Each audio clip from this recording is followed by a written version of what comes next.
And welcome to episode 57 of the TechnoBuffalo Show. I'm one of your two hosts for today, Sean Ani, editor-in-chief of the site, and I'm joined by Deputy Managing Editor Todd Hazelton. Hey, everybody. How are you doing today, Todd? I'm good.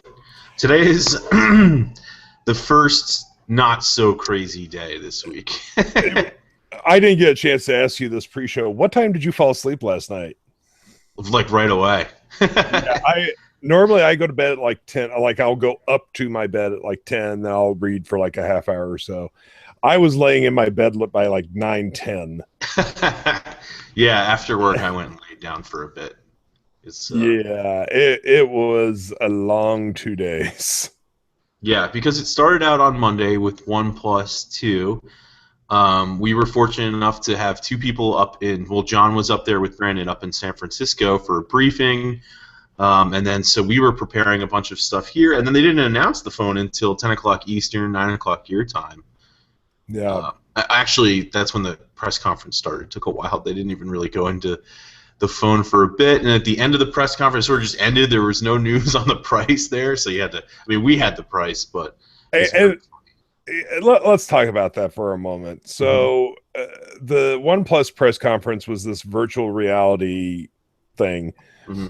And that started at 10 Eastern, and we already had the embargoed materials. We were, but we were embargoed until 11 Eastern, which meant we could not publish what we had. Right. So then the press event ends at 10:30, and we're all sitting there for 30 minutes with all the materials, and we're all like, okay. So can we run the news? Because you announced the phone, but we're not allowed to say anything about it. Exactly. And like we had the price, but they didn't give the price, so like the whole world sort of just sitting there for like a half hour waiting for like the news to break on the price when everybody was allowed to talk about it, which is funny. But I think they had another event in Asia, so my guess was that they were sort of waiting for that to like catch up. I don't know. Or they gave that a full hour to run. I don't know. It was just very odd. Yeah. And the thing with the event, you didn't need virtual reality to watch it, but for a reporter like us, we're trying to cover the event. You could turn off the two windows that would be used in like Google Glass or Google Cardboard. So we had it, but then it was panning around, and like I can't follow along. And type at the same time because they're moving around this 3D world or real world in virtual reality or whatever.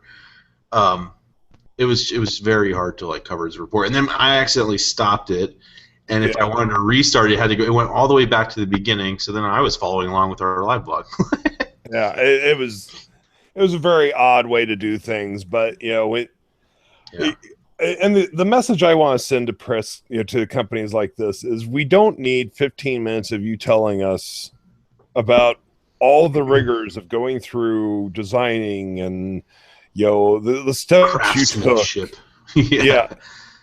Fine. We understand you guys want to share that, but just like release YouTube videos. Yeah. Yeah. Exactly.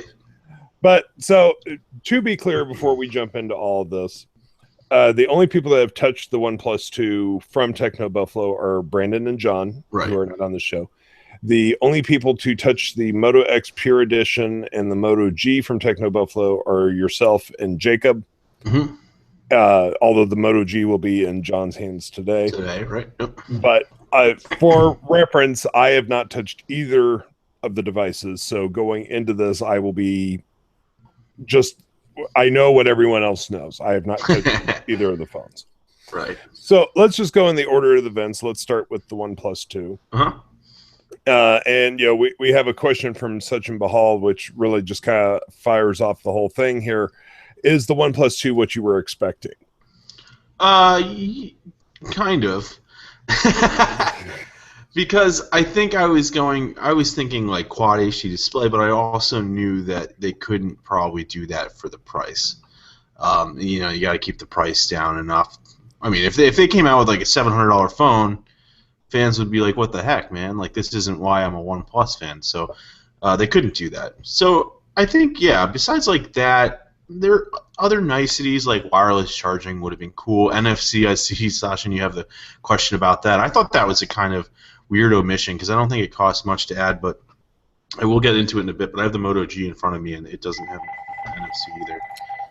And the reason I think it's weird is because I believe Android Pay and stuff like that, they're all going to use NFC for payments. So like you kind of have this flagship, but it's not going to be able to use a flagship feature from Google. You know, if Android Pay is actually widely accepted and stuff like that. Google Wallet didn't really take off as much as they wanted to. But I guess those are my kind of like concerns with it. Camera sounds good, all that stuff. You know, it's 13 megapixel, 5 megapixel up front. It's the same megapixel as last year. I guess the modules changed because they're saying it's a really good camera. And speaking of cameras, Motorola put a lot of emphasis on that yesterday too. So when we talk about the Moto phones, we'll put it in. But I like that all these manufacturers are putting cameras front and center, and for the most part doing it well, except for HTC this year with the One M9, which is kind of a bummer. I apologize for the phone call there, everyone. It was a telemarketer. Yeah, the NFC thing, I agree with you, Todd. You know, okay, maybe it's not a big deal right now, but your average person is buying a phone for a minimum of 1 year. Right. Most people buy phones for 2 years or even longer. Yeah. NFC is definitely on the way in. So the fact that OnePlus decided not to put the NFC in, to me, feels like the phone is not future-proofed at all. Now, the same could be said for USB Type-C. I understand that. You know, yes, they did put that in, and, you know, the Moto X doesn't have that. Fine. But I think NFC is actually the bigger thing right now. Yeah, and it's weird because, I mean, NFC's been around for a long time, right? And, like, some people, it's used for pairing speakers, and maybe the thing is that the people don't, like, how often do people use it, right? Like, I use it from time to time mainly for pairing with a speaker, but you know, if people aren't using it, and I guess that's what OnePlus told our guys in the meeting up in San Francisco. They said, you know, we would have added it if our fans wanted it, but apparently they don't want it. But now that comes down to what you can do with it right now, and there's not a whole lot. But if Android Pay really relies on NFC, and here you are with this flagship, but it can't use Android Pay, and you want to, like, that's kind of weird. Because I feel like if it was another company, maybe you'd be like, whatever, they're selling it to Joe Consumer, but I feel like Android Pay is going to be used by enthusiasts, right? Like, my mom's probably not going to use Android Pay, but I feel like if you're buying a OnePlus phone, you're probably an enthusiast, and if you're using, you know, mobile payments, you're probably an enthusiast, and so the two seem to me like they would go together. But I agree with you. I agree completely. It's a very minor thing, you know. I'm not saying, you know, oh, don't buy the OnePlus 2 because it doesn't have NFC. Right. But it is an odd omission in this day and age. But in general, I mean, the pricing, yes, the pricing went up, but I didn't think it was anything ridiculous by any means. Yeah, I think the pricing's fair. Yeah, very. You know, what was it for the 64 gigabyte? Like $389, I think. 380. Yeah, I think it was 389. Might even be. Yeah. Yeah. Which does lead me over to the Moto X, which, you know, they said, okay, which, by the way, everyone, we're talking the Moto X Pure Edition, although it will be called the Moto X Style in the rest of the world. The most mind-boggling thing. It makes absolutely no sense. But, so the Moto X Pure Edition starts at $399. And you know that's just going to be for 16 gigabytes. So you really got to wonder how much is, you know, the 32 and the 64 going to cost. And then you're going to customize it with Moto Maker. So exactly. You know, it's not that cheap, but it's a very nice phone. And you know, to be fair, I haven't played with the OnePlus 2. The only reason I'm not like crazy excited about the OnePlus 2 is because I was kind of let down by the OnePlus 1. I've talked about that on the show before. I felt like the battery life wasn't that great, camera wasn't that great, but other people have had really good experiences, which makes me wonder, like, did I get a different camera module? You know, who knows? Now, speaking, I'm probably not going to go for a OnePlus 2, and the simple reason is my battery, after about 6 months, it just started getting worse and worse and worse. Mine's in my shoulder bag. But it's just, I don't know. I don't have a whole lot of faith right now in OnePlus. And that, again, everyone, I'm speaking for myself personally, that's not a TechnoBuffalo official. Yeah, we're going to review the phone as a brand new phone. Yeah, exactly. So Um, I don't know. I'm not that excited, but I mean, I'm interested in the Moto X, but I'm really concerned about what the price is because I can't see myself doing less than 32 gigs. right. I mean, it does You know, have expandable storage, but you do sort of. I mean, it's 16 gigs. It's kind of just like for base storage. It's still not a lot. So like when I like to install games on, well, actually, this for example has 16 gigs of storage. When I install games on it, like that's going to take up a lot of it. And yeah, you can move the files over to micro SD, but still the bulk of that app is sitting on the bottom there, unless you root your phone and do all kinds of other things. But getting back to the Moto X, that's the phone I'm excited for. $399, you get the Quad HD display, front-facing speakers, the 20 megapixel camera, which Motorola is saying, and like again, we have to test it ourselves, but they're saying it's going to be like the best smartphone camera out there.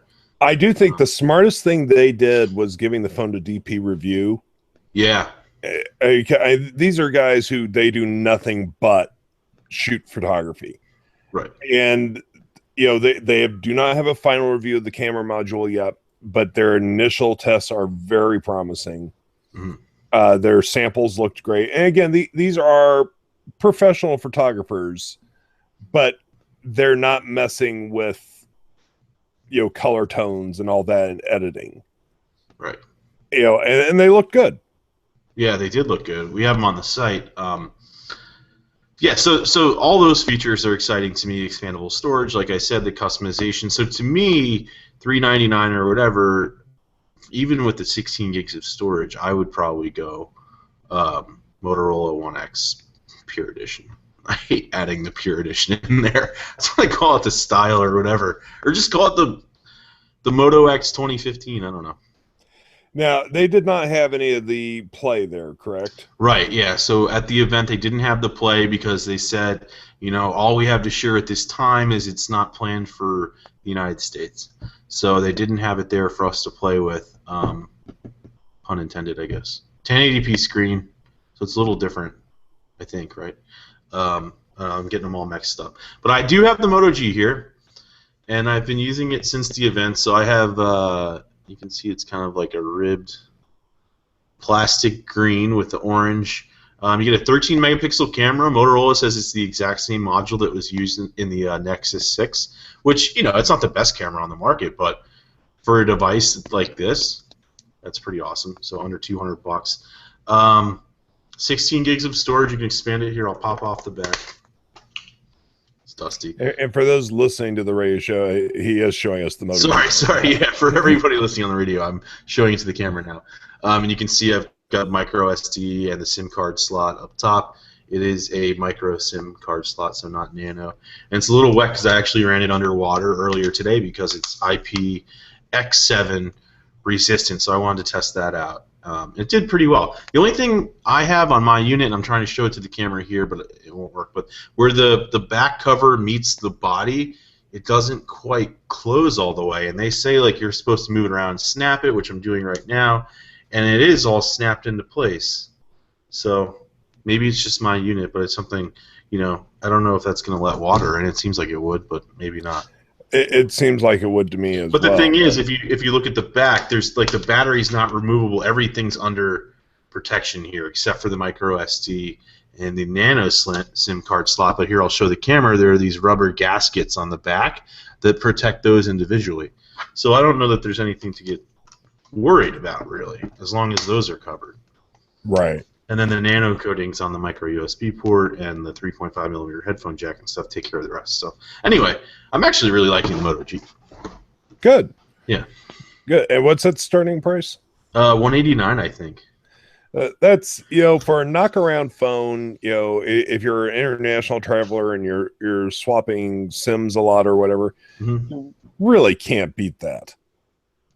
I mean, yes, I still use my Mega 6.3 when I travel to England, but if I was in the market for a new phone to use with a UK SIM when I'm over there, I would jump on that in a heartbeat. Yeah, you check it out. And the thing is, it's a Snapdragon 415 processor, I think, versus the Style. The Moto Pure has an 808. And it's been snappy for me, real snappy. And I actually loaded up Vainglory, which is just an awesome game I've been playing. I don't know if anybody remembers it, but it was introduced when Apple was talking about Metal for iOS. Mm-hmm. It's a 3-versus-3 multiplayer game. Very fun. So I loaded it up on here, but I haven't had a chance to play it because it was a big install. So I'll report on that. But if it can handle the Snapdragon 415, if it can handle that, and this is a pretty solid device for the price. Yeah, I agree. It's been interesting. And then, of course, also this week we had the announcement of a Samsung event, which, to be clear, we do not know for sure what is being announced at the Samsung event. However, you don't have to be a psychic to figure out it's the Note 5. Right. And the Galaxy S6 Edge Plus. Thank you. I can't. With LTE. I have the hardest time remembering that one for some reason. The S6 Edge Spectacular. Yeah. Who knows? But yeah, it doesn't take a genius, to figure out that's what we're going to see on August 13th in New York City. Yep. Which goes back to what we were saying, I believe it was last week, about how the companies seem to be moving away from IFA and the big trade shows and wanting to do their own events instead. Mm-hmm. The Note announcements have been a staple of IFA for the past 4 years. Yeah. So this is really interesting to see. It is definitely moving out to its own event, we think. Yeah. Right. But and like we talked about, I think it was last week that the rumor is Samsung's trying to get these out on the market ahead of the iPhone 6s and iPhone 6s Plus and all that stuff. But while we're talking about all these new phones, I think the release date for the Moto X Pure Edition style of September is dangerous for Motorola because we're excited about it, yeah, but then the Note 5's coming. The new iPhones, everybody's going to be talking about these devices. And I get it. The price point's totally different for people that understand that. Like that. Mm-hmm. That's where the market's going. We're going to be buying these phones probably out of pocket, or with these these prepaid plans from T-Mobile or whatever. Installment plans is what I mean, which Motorola offers also. But the point is, I think even though the price is right, these flagships are coming, and I think that's kind of dangerous for Motorola. So we'll see. No, I totally agree with you. I also asked them yesterday about the Moto E because that's sort of the lowest end Moto, and I was like, "Is that dead? Like, what are you guys doing with that?" And they don't usually refresh it at the same time. They said it's like selling like crazy. I think last month was the best month of sales for the Moto E in the U.S. They said on like Cricket, I guess, or like all these prepaid kind of brands. Cricket, Boost, yeah. I thought that was interesting. Sorry, I went on a real big tangent there.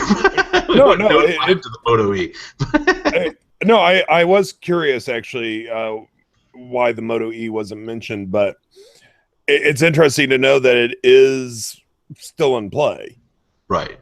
Yeah, and so what I meant by that was I guess Motorola's sales have been really good anyway, so they're not too worried about these competitors. And they were saying, like, there was one journalist there who's just nailing the guy. I was at a round table, just nailing the guy with these questions about, like, Samsung does this, Samsung does that. And the guy was sort of like, look, like, we're not even really trying to go after Samsung. Like, that's not the point here. And I get that because, the Galaxy S6 is like a $700 phone. I don't know. I'd have to look at the off-contract prices. But it's not $400. No. And so that's Motorola's point, that while it offers these awesome features, it's not that it doesn't cost. Right. And I think that maybe that is something we need to look at, especially with the Pure Edition, is that these are not the people that buy Moto phones, and this is not saying that they're bad, but they're not typically your iPhone buyers. They're not typically your Note 5 buyers. Right. It doesn't seem like that. I can see why Samsung wanted to move the Note 5 away from the iPhones. I get that, especially now with the Plus, series of iPhones. Right. But yeah, I can see what Motorola is saying. They're not really. They've never set the X series up as let's go after the big boys. Yeah, right. I agree. I think they're focused on customization and personalization and still really great phones, but they're also not like, you've never seen this before. I mean, yeah, Moto Maker and stuff like that. But I mean, like, they're not like, check out this S Pen that's done something we've never seen on a mobile device before, or Samsung with the Quad HD Super AMOLED displays when they were new and stuff like that. And then you have Apple sort of in its own thing. I mean, I don't want to get into the argument of what they've done first and what they haven't done first, but whatever. But they're flagship, premium, expensive phones, and that's not where Motorola is going, at least not with the expensive part.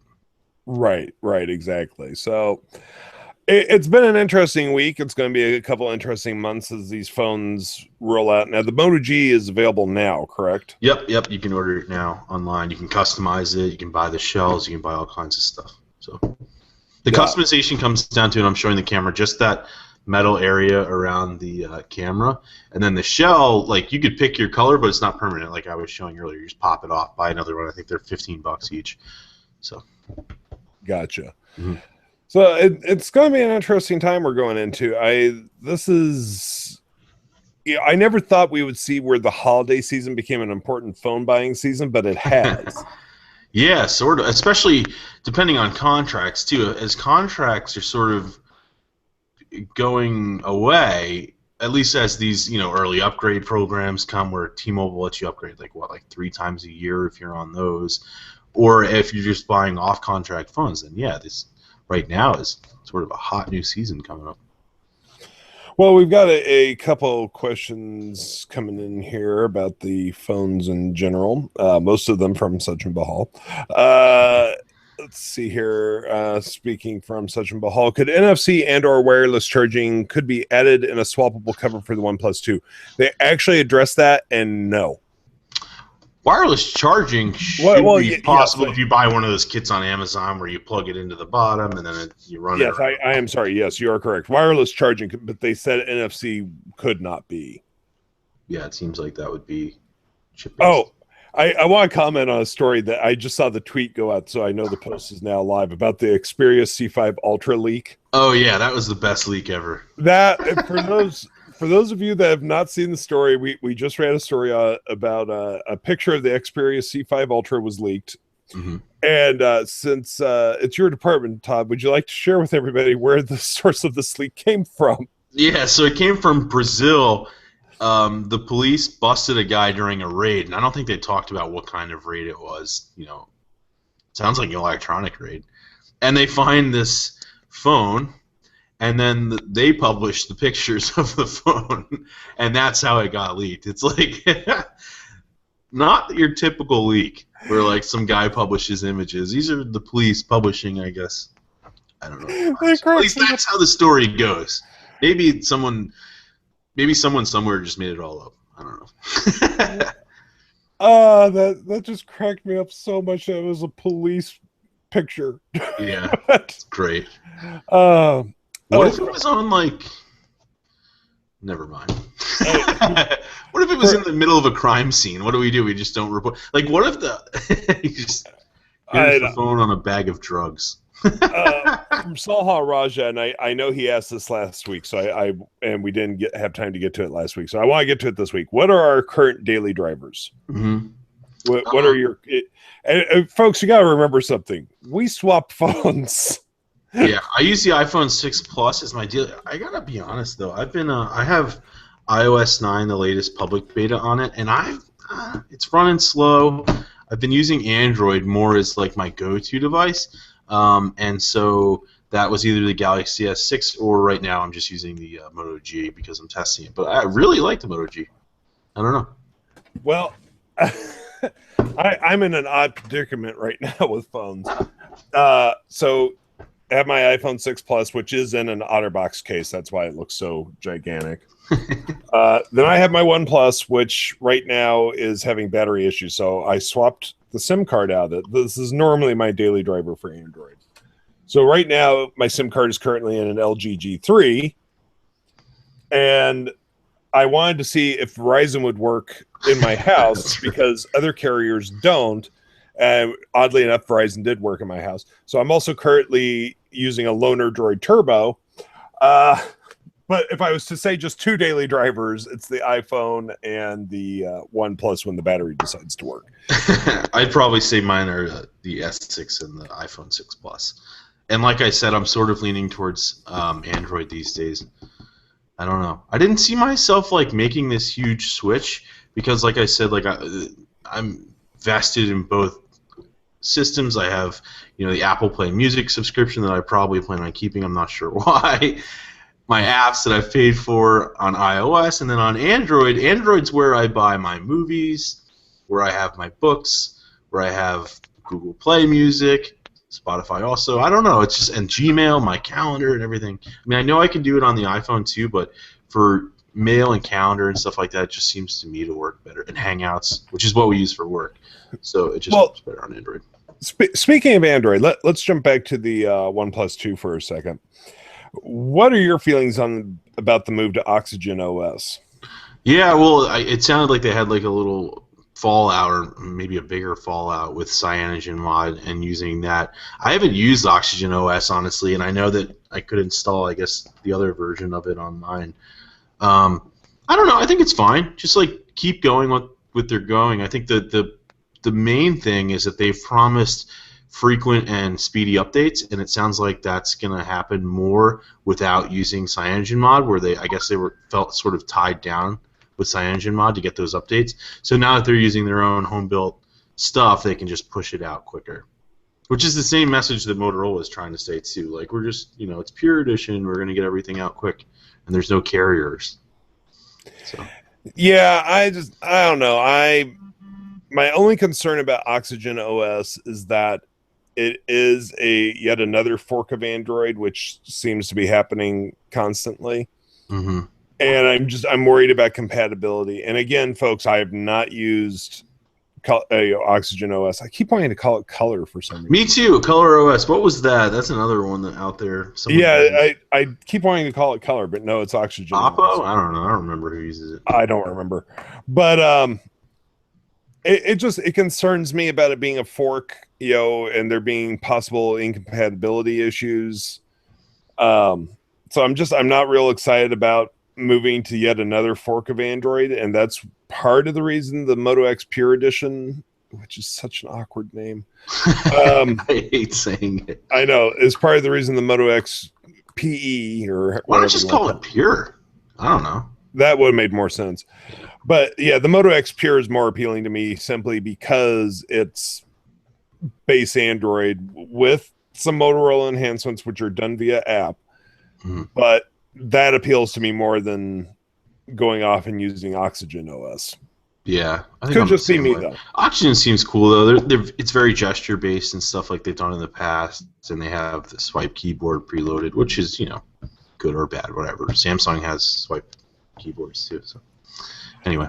From Abdul Wahab, I apologize if I mispronounce your last name. I am in Pakistan and I can buy the Moto G 2nd gen, but not the Moto G 3rd gen. So should I buy it or look at something else? I would say more than likely wait and see if the 3rd gen is coming. Yeah. They didn't specifically mention Pakistan, but they did mention India. So it makes sense to me that it's out in that area. And please, I'll be clear, I understand Pakistan and India are two separate countries. But it's a global launch. I think I would wait just a little bit. I mean, if you've got your heart set on Moto G, I think I would wait just a little bit and see if the 3rd gen is coming to Pakistan. As would I, because I know Motorola is pushing into as many markets as possible with the Moto G. For example, in Brazil, it's the #1 selling smartphone. It has been. So I would try to wait for it. 2nd gen was great too. We really liked that. But if you can get the 3rd gen, why not? Since this is the most upvoted question right now, from Dishant Booty, do you like pie? I do. How can you not like pie? Yeah, who doesn't like pie? Oh man, now I know what I'm ordering for lunch. For lunch? Oh, I can order anything. I could find. I'll probably get buffalo wings with a side of pie or something. That's the cool thing about living around New York City. You can get whatever you want. That was always my favorite part of going there for Toy Fair.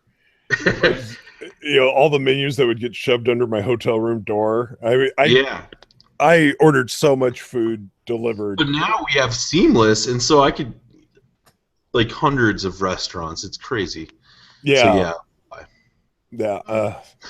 Did I ever tell you about the one time I tried using online food ordering in Manchester? No.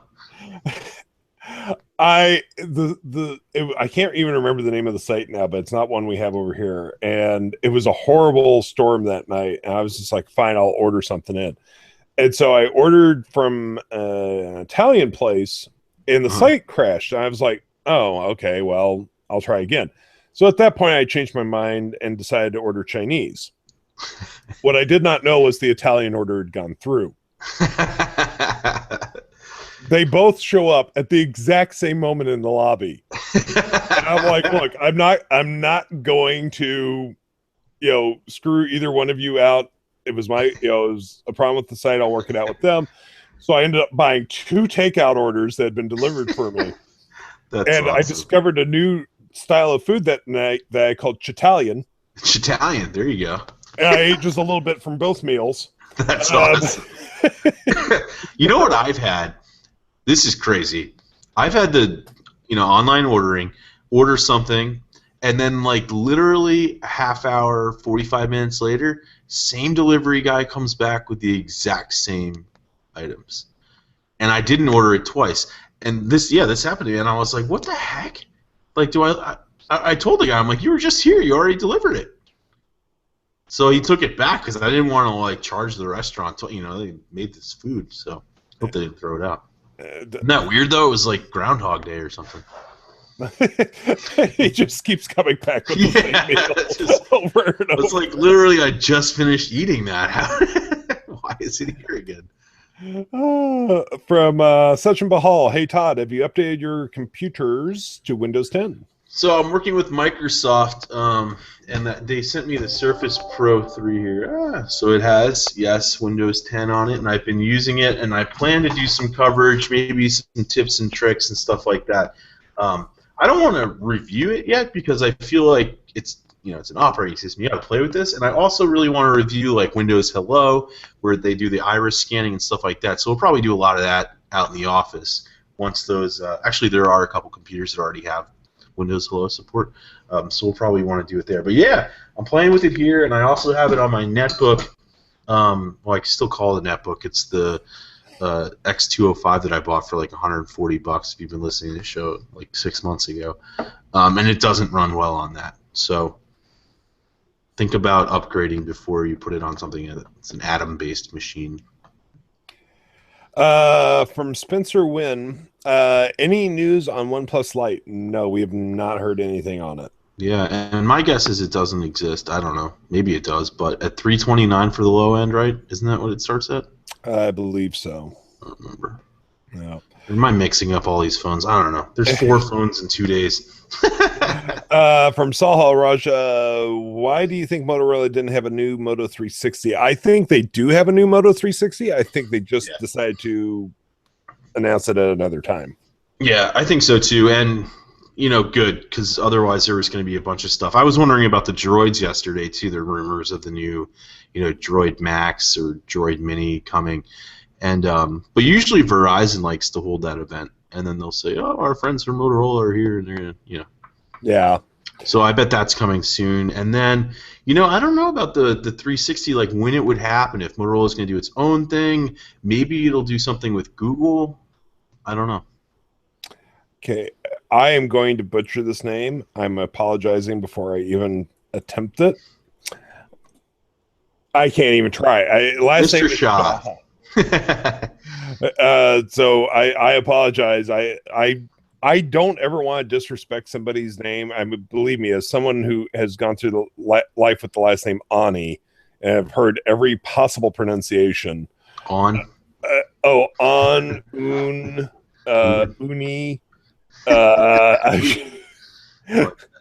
My father, when they at a restaurant, they ask you, can we have your party's name? He just says Keith now. He's just like, I don't even try.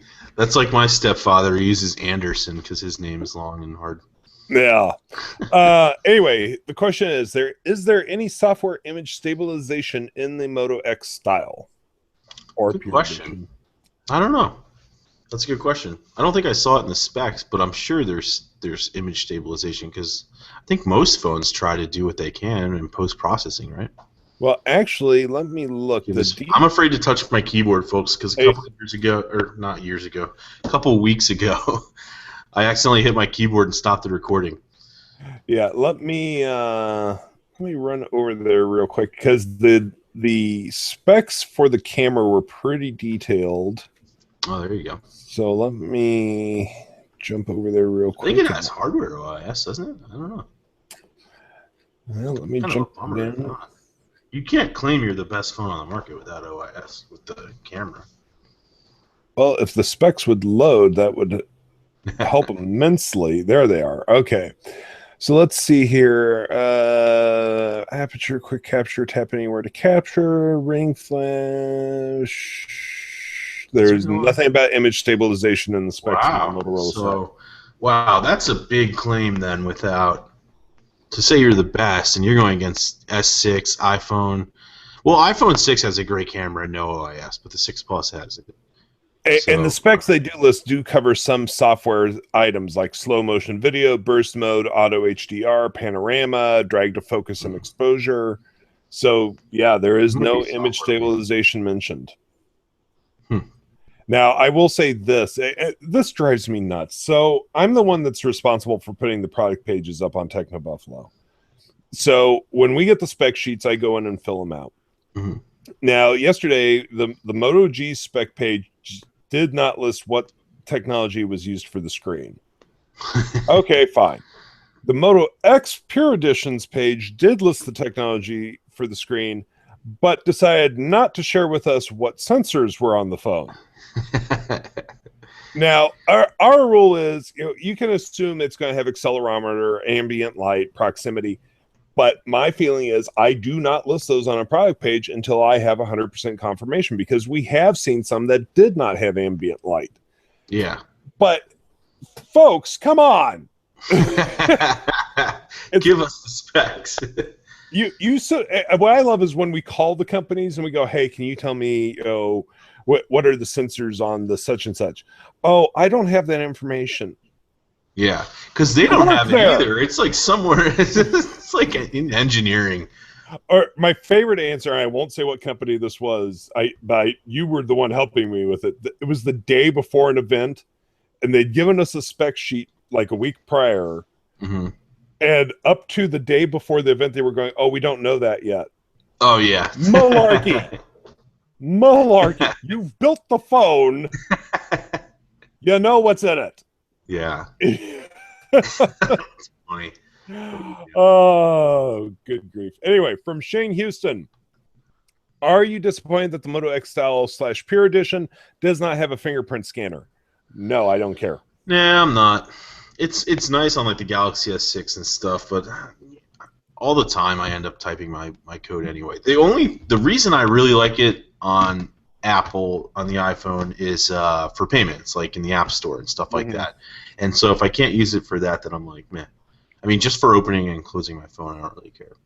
Now for Windows 10 for phones, the talk of Windows Hello and the iris scanning stuff, now that's cool. All right, just look at the phone. I'll take that. Nah, I like NFC. I has a lot of uses. Fingerprint scanners, honestly, to me, are pretty much a gimmick at this point. Yeah. But that may just be me. From Salha Raja, why do you think the Moto X Play is not coming to the US? I think it's just it doesn't fit a niche they need here. Yeah, I think they're trying to do Moto G, Moto X Pure Edition style, whatever. At $399, and then the $200 starting point, and then you customize it up, and then that sort of kind of fits in the middle. But I bet they probably want to push sales of those two phones instead of that. But I don't know. From KootCon, Sean, any updates about the Pebble Time? Yes, actually, I had an issue the other day, and I had not told you about this yet, Todd. My screen went completely black. And every once in a while, I would push the buttons. I could see it was trying to draw, but it couldn't. So I ended up having to reboot it, and it came back fine after that. But I still have no idea why in the heck it went all black. Other than that, it's been great. I think the battery life is not what they had hoped. I have to throw it on the charger about every 4 days. I mean, it's not horrible, but it's not the 7 days they said. Yeah. Now, that being said, I get more notifications than the normal human being, so you never know. I mean, like when my security cameras, spot the cats in the warehouse at night, I get an alert. So, yeah. Lord. Well, we're going to have to close up here pretty quick, but I'm just going to randomly slide through here and choose one more question, and I do mean random. Let's see here. From Such and Bahal, which one is worth getting, Moto X style, aka Pure Edition, or the OnePlus 2, and why? It's going to come down to what you want. Do you want pure Google?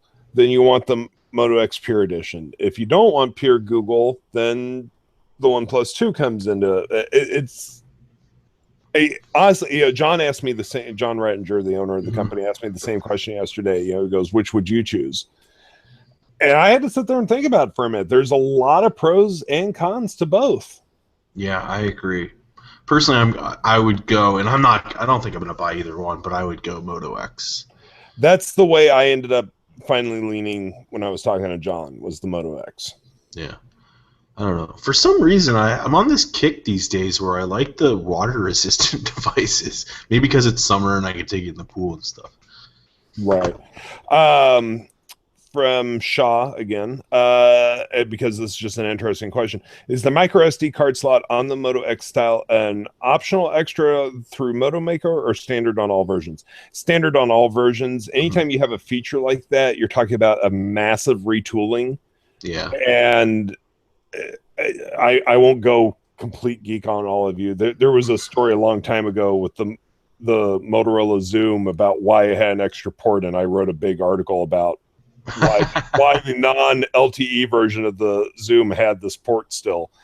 It all comes down to when you make something like this, you have to build a mold. Molds are extremely expensive to buy, so you don't ever want to have more molds than you absolutely need. So if they're going to give you micro SD support on one phone, they're going to give it to you on all phones. Yeah. So because then you're also manufacturing them, and what if everybody buys the model without the micro SD card slot? Not that would happen, and then all of a sudden you're sitting on a bunch of phones that have it. Yeah. So no, it's going to be standard. Well, that is going to bring this week's episode to a close. As always, we appreciate you joining us. You can find the TechnoBuffalo Show on the iTunes Store by searching for the TechnoBuffalo Show, and we do appreciate if you rate and review us. That does help out the show. You can also find us on Pocket Cast. You can subscribe via RSS feed. You can find us on the Stitcher app, which means you can listen to us anytime, anywhere. Anywhere there are podcasts, you can find the TechnoBuffalo Show. Until next week, I'm Sean Ani. I'm the editor-in-chief of the site. I've been joined by Deputy Managing Editor Todd Hazelton. Bye, everybody. Till next week, we'll see you then. Take it easy, everyone. Bye-bye.